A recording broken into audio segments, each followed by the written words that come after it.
Claramente. Bueno, me vengo nuevamente aquí a hablar de política. Lo tenemos en este mano a mano a Guillermo Franco. Guillermo, ¿qué tal? Buenas noches. Hola, ¿qué tal, Pablo? ¿Cómo estás? Quien sería, en caso de ganar Javier Milei la presidencia, ministro del Interior. De tanto lo dicen que lo van a convencer a Milei finalmente. Exactamente. Bueno, a ver, Guillermo, con la experiencia de bastante tiempo en la política, debe ser de los más experimentados de lo que rodea a Javier Milei hoy. Digo, no necesariamente en cargos públicos, ni mucho menos, pero sí en conocer el mundo de la política. ¿Cómo está hoy La Libertad Avanza? ¿No? En medio de los vaivenes de esta campaña, donde aparece la campaña del miedo como el principal objetivo por parte de Massa y del kirchnerismo. Si vos me preguntás el estado de ánimo, yo te diría que expectante. Y por supuesto, como decíamos el otro día, con los ojos bien abiertos y organizando lo mejor que se puede la fiscalización del acto eleccionario, ¿no? ¿Qué tiene que hacer La Libertad Avanza? ¿Qué tiene que hacer la gente de Milei para ser competitivo más allá de lo que han arrastrado como atracción de voto? Digo, a la hora del comicio, a la hora del domingo, ¿la fiscalización? Sí, yo creo que es muy importante, sí. La fiscalización, es muy importante analizar las mesas testigos que vamos a tener preparadas para evitar cualquier duda. Nosotros... ¿Eso lo tenían antes? ¿Mesas testigos? Sí, pero me parece que esta vez va a estar mucho mejor organizado y yo creo que alrededor de las 7 de la tarde vamos a tener una idea de cómo está la elección. Esta es una elección mucho más fácil de controlar, ¿no? Sí. ¿Cuánto le ha aportado la estructura del PRO o parte de Juntos por el Cambio? Ha aportado mucho. En este sentido, en la fiscalización. En la fiscalización, sí, porque hemos juntado equipos, ellos han traído una parte importante de sus fiscales y de los coordinadores de sus fiscales que están trabajando con los nuestros, así que hemos podido sumar ambas fuerzas para que no pase lo que pasó, digamos, ¿no? Después de lo que se demostró en La Plata, tampoco el PRO pudo controlar totalmente una elección en 1000 y pico de mesas de La Plata, con lo cual, claramente, si no sumábamos los sistemas de fiscalización en conjunto, quedábamos muy sujetos a las trampas que habitualmente se dio. Es difícil saber también cuál es el impacto, ¿no? Alguien me decía que el impacto de la trampa normalmente puede estar entre el 1 y el 3% de los votos, pero yo siempre pongo en duda eso, ¿no? Depende qué tipo de trampa se haga, cómo se organice, etcétera. Nosotros somos conscientes que tenemos que ganar por una diferencia importante para que no se pueda romper el resultado, ¿no? Ha habido versiones de malestar de las estructuras de La Libertad Avanza, fundamentalmente en la provincia de Buenos Aires, con el ensamble, con el PRO, ¿no? Con la estructura de Juntos por el Cambio. ¿Cómo están haciendo para que trabajen en conjunto? Hasta ayer eran rivales, sí. Hasta ayer trabajaban en campamentos opuestos. Bueno, eso es obvio que pasa, ¿no? Porque son los celos y la competencia, los celos electorales, me digo yo, y la competencia que ha habido, generó algunas rispideces, pero digo, cuando quienes lideran han sido tan claros, me parece que después los que están debajo de esos liderazgos tienen que finalmente acomodarse. ¿Qué es lo que está pasando? Hoy estamos trabajando con coordinadores de ambos sectores y yo creo que la fiscalización va a estar mucho mejor que la última elección. Hay como un pronunciamiento, una especie de síntesis de los expertos en política, los expertos en primera vuelta, segunda vuelta, que dicen: el balotaje no lo ganás, lo perdés, o lo pierde tu oponente. No lo ganás vos, lo pierde tu oponente. Gana el que menos se equivoca, pierde el que se equivoca. ¿Están preparando a Javier Milei para equivocarse lo menos posible? ¿O Javier Milei sigue funcionando en su estilo personalista de fenómeno de la política que irrumpió sin equipo, sin nada? Es muy difícil a veces plantearle a Javier Milei, que construyó este espacio tan importante que le dio la política, que le dio el pueblo dentro de la política argentina, porque claramente él tiene un magnetismo especial, tiene un carisma especial que es lo que expresa. Entonces es muy difícil intentar cambiarlo. Coachearlo. Sí, no se lo puede coachear. No, yo creo que uno le puede transmitir cuáles son los puntos más importantes que tiene, sobre todo, por ejemplo, en el debate, ¿no? Sí. Él tiene claro cuáles son los puntos que le va a esgrimir su oponente y obviamente Massa va a querer va a querer mostrarlo como un desequilibrado, que se calienta rápido. Yo digo, esos gestos que hizo Massa en el debate, yo estuve en los dos debates, Sí. en Santiago y en Buenos Aires. En Santiago, yo creo que Massa estaba medio preocupado por lo que le podían decir, porque había saltado recién el escándalo de Lomas de Zamora, de Insaurralde, etc. Entonces, yo creo que él llegó a ese debate con alguna prevención sobre lo que podían decirle, ¿no?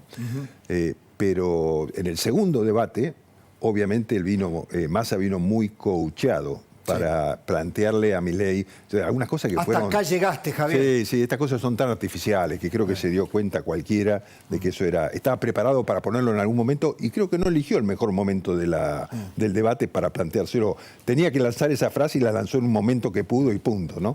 Pero no es lo mismo, no pasa lo mismo con Javier. Yo creo que Massa se lo ve que es disciplinado con quienes lo están coacheando en la campaña negativa, la campaña del miedo, y Milei es mucho más auténtico. Me parece que él expresa sus posiciones y las expresa con mucha claridad, ¿no?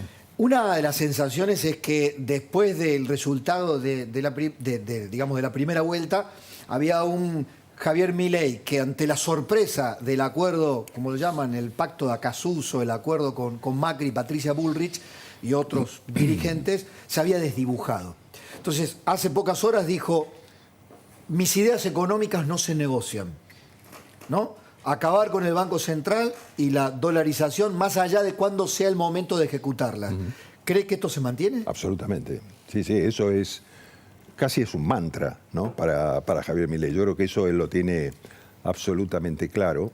Y a mí me parece que además lo que se va a discutir sobre tema económico, yo también lo veo muy claro, ¿no? Porque hoy leía un tuit que lanzó un economista que no es casualmente partidario de Milei, pero que con toda claridad explicó septiembre del 23 contra septiembre del 22 cómo habían sido los ingresos por impuesto al Estado, cuánto habían crecido y cuánto habían crecido los gastos. Entonces, cuando uno mira eso, dice, a ver, los ingresos de un año a año crecieron el 90 y pico %, es decir, menos que la inflación, y los egresos, o sea, los gastos, se incrementaron en el mismo periodo, creo que decía 130 y pico %, es decir, por encima de la inflación, ¿no?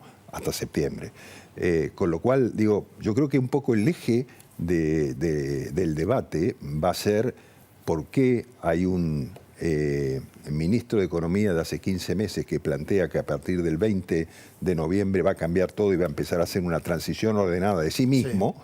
Sí. Y a partir de ahí van a empezar a cambiar las cosas y no las pudo cambiar hasta este momento. Claro, ¿no? Pero yo hablaba con un analista muy fino que me decía, de Massa conocemos todo, porque a Massa se lo conoce en todos sus disfraces, en todas sus facetas, en todos sus cambios. Pero si hay algo que sabe es cómo hacer demagogia. Y hoy tiene todos los resortes del Estado para hacerlo. El plan Platita, Platota, el plan Limosna, hizo todo, lo sigue haciendo hasta el día de hoy, prometiendo. Y hay algo que pegó mucho, que fue, con Milei y Bullrich, el boleto de tren, 1.000 pesos. Lo que es mentira. Bueno, sí. Es mentira para quizá una parte importante, sí, pero para el laburante. ¿A qué voy? Acá gana territorio el que es empático, el que si se demuestra que se entiende el sufrimiento de la gente. Eso fundamentalmente pensando en el conurbano más pobre, en los sectores más pobres de la sociedad. ¿Se entiende esto? Digo, trabaja en el mensaje, porque de eso va también a depender mucho la emocionalidad de la gente en este último tramo. Yo creo que si tienen sensibilidad o no. Massa va a buscar mostrarse que él entiende a todo el mundo, que él es el padre que viene a salvarlos a todos, que les regala, que les da a los jubilados, mientras que Milei es un frío economista calculador que solamente habla de economistas teóricos. Bueno, Lo pongo en términos de abogado del diablo, sí, ¿no? sí, no, pero totalmente. O sea, yo entiendo perfectamente esa posición. Es difícil competir con Massa en el aspecto del patrón distribucionista, ¿no? Que aparece como él que tiene todos los recursos del Estado para hacerlo. Pero en cuanto a sensibilidad, yo creo que la construcción que hizo Javier y las multitudes que lo han acompañado en todo este periodo de construcción de un espacio político demuestran que la gente entiende el mensaje que así no se puede seguir. Y no eran sectores medios o sectores altos, eran sectores, los sectores más pobres de la sociedad lo han recibido, por más que quieran mostrar otra cosa. Porque visto hay un videíto que armó Massa con gente en la villa diciendo Milei no acá, Milei no esto, Milei no esto, eso. Pero cuando Milei va ahí, la recepción que tiene de la gente es porque la gente entiende que todo esto es verso, ¿no? Entonces, bueno, de hecho, en las PASO, la gran sorpresa fue la penetración que hizo el voto de Milei en todos los sectores peronistas tradicionales. Sí, y yo siempre recalco que el 63% de los argentinos votaron en contra del continuismo, votaron en contra de Massa, en definitiva. Entonces, ese voto en contra se va a expresar mayoritariamente por Milei. Entonces, acá hay dos candidatos, Massa o Milei, continuismo o cambio. Me parece que eso es lo importante, ¿no? Y yo creo que la gente lo nota y lo ve también, ¿no? Guillermo, creo que es de hecho, de los voceros que está tratando de explicar, más allá del propio Javier Milei, por estas horas, la propuesta. Y también, no sé si es coordinador de grupos o coordinador de los equipos políticos. ¿Les hizo ruido interno lo que ocurrió públicamente, que trascendió públicamente hasta por propias declaraciones de Juan Napoli, de circunstancias privadas que él mismo denunció, que había sido objeto de extorsión, denunció a una mujer? Digo, porque Juan Napoli, junto con otros economistas como Darío Epstein, se presentaron como referentes de Javier Milei. Bueno, ruido, a ver, es una persona que está pasando por un momento privado particular. No. Con exposición pública. Sí, bueno, la exposición pública viene de que él había sido un candidato nuestro en las elecciones generales, no salió electo, finalmente senador, y me parece que ahí, según lo que dijo Juan Napoli, yo no quiero introducirme en un tema que es muy personal y que No, hablo del impacto, si ha tenido o no impacto político. Bueno, digamos que llamó la atención el tema, pero no creo que haya tenido impacto político en la gente, ¿no? Me parece que es un tema absolutamente privado. Pero sigue perteneciendo al grupo, ¿ocupa el mismo lugar de referencia económica en el equipo de Milei? Yo creo que después de la elección, yo no sé si porque él tenía alguna cuestión privada, familiar, yo creo que él se había corrido un poco y se había abierto un poco antes de que pasara todo esto. Yo no lo he visto a Juan Napoli desde la elección del 22 hasta ahora. Bien. Solamente vi la exposición pública ayer de ese conflicto personal que tuvo y nada más. Bien, Claudio, tenías una pregunta para... ¿Cómo estás, Guillermo? Buenas tardes, ¿cómo te va? Tanto Claudio. tiempo. Guillermo, este 63% de gente que no votó a Sergio Massa, que no votó a Unión por la Patria, por supuesto, gran parte de ellos intentan cuidar su próximo voto. Y me he cruzado con varios que quieren ser fiscales y me preguntan ¿cuál es el procedimiento del mecanismo para acercarse y ofrecerse como fiscales? ¿Está abierto? ¿No está abierto? ¿Ustedes lo seleccionan? ¿Hacen una selección particular de esto?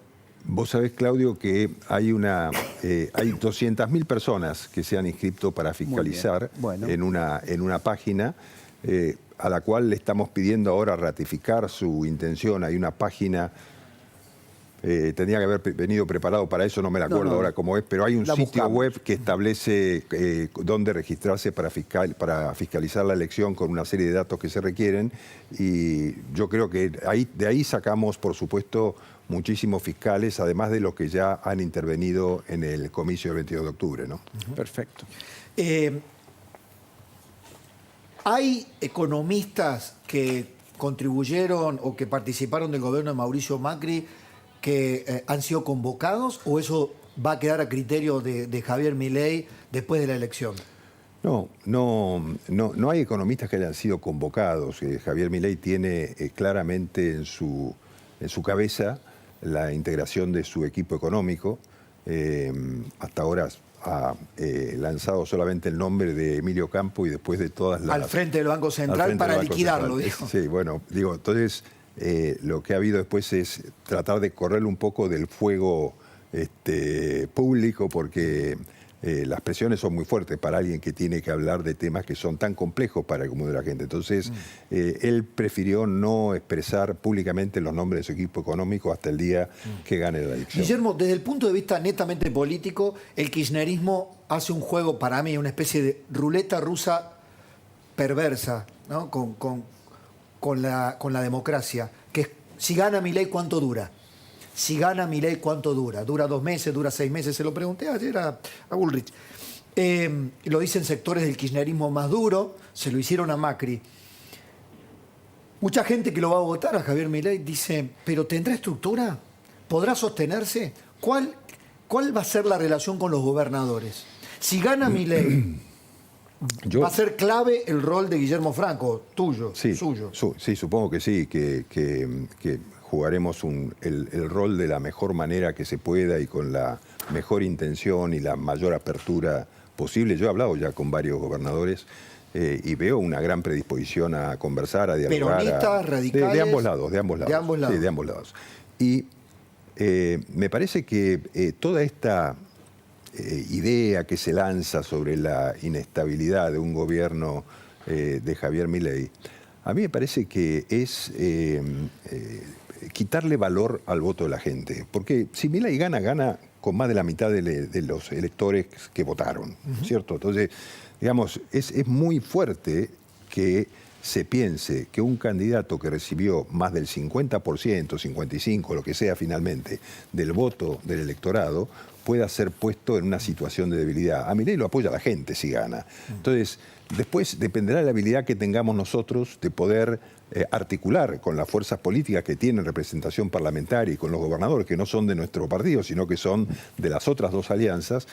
Pero yo siempre veo las cosas del lado positivo. Como digo, siempre veo el vaso medio lleno, no el vaso medio vacío. Entonces yo sé que que estamos en esta situación que no es de debilidad, sino que es de minoría parlamentaria y de falta de gobiernos provinciales, pero también es una oportunidad de conversar desde alguien o desde un gobierno que, no teniendo esa estructura, está dispuesto a conversar y a dialogar con todos los sectores. Desde el análisis político, cuando planteo esto y hablan de cuántos gobernadores tienen los gobiernos que llegan, digo, el peronismo, kirchnerismo tuvo 19 gobernadores o algo así cuando ganó en el 2019, justamente. Casi 20 gobernadores, poco menos.